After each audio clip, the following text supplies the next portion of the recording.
Hyundai, Kia, and Genesis are the same company. It makes sense then when those three brands announced their electric crossovers, Hyundai Ioniq 5, Kia EV6, and Genesis GV60, that those vehicles rode on the same platform, repurposed by each brand. This Genesis GV60 Performance behind me sits at the very top of that electric South Korean crossover family. $70,000 is the price you're gonna have to pay for the best of electric South Korean crossovers. That's a lot of money, especially given the fact that the Ioniq 5 and EV6 both start at around 40 grand. So what does the GV60 Performance offer that those others do not? Well, surprise, surprise, it's in the name. The GV60 Performance makes 429 horsepower, or when you press the boost button, it increases the output of the car to 483 horsepower for a period of 10 seconds. Driving along in comfort mode, merging onto this road, gonna press boost, had some wheel spin.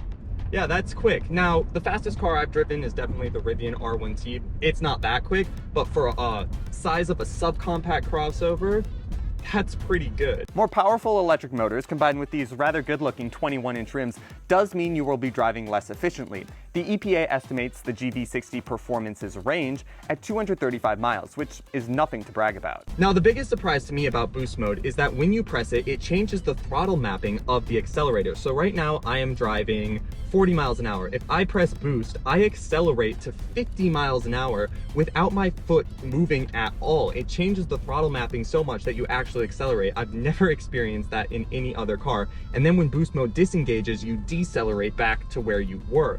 And that also happens when you cycle through the drive modes. Right now I'm in comfort going 40 miles an hour, and if I go into sport, I accelerate just like I did in boost, not to the same extent. I go to about 44 miles an hour, and if I go to eco, I decelerate back even slower to what I was in comfort mode.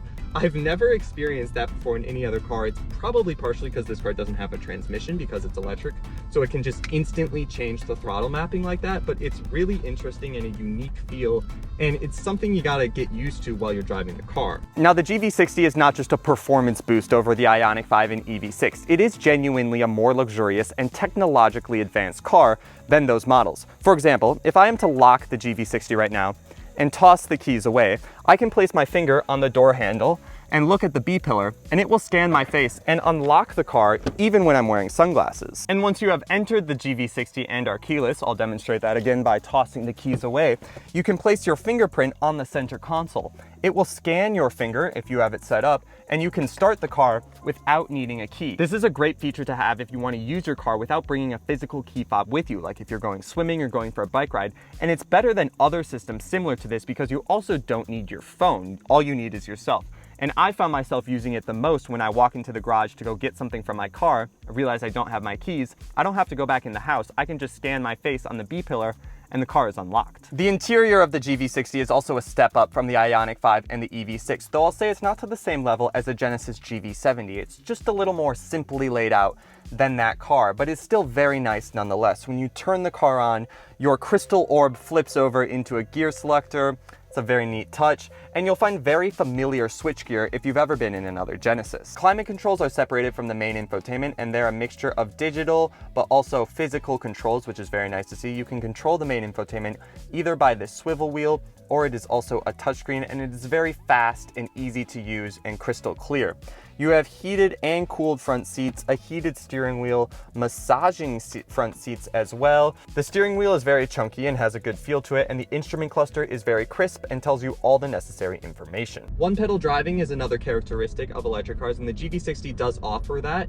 You can't start the car with one-pedal driving on. You have to use your paddle shifter to turn one-pedal driving on, but then it does do one-pedal driving like you would expect. It's not as aggressive, the regenerative braking, as like the Mustang Mach-E. I felt that car had a little more aggressive braking, which I kind of liked. You could modulate it better to a stop, but this will come to a stop if you want. If you don't want, you can turn one-pedal driving off. You can have it be regenerative braking that doesn't bring you to a stop, and you can lower from level 1 to up to level 3, or you can do one-pedal driving, which will bring you to a stop.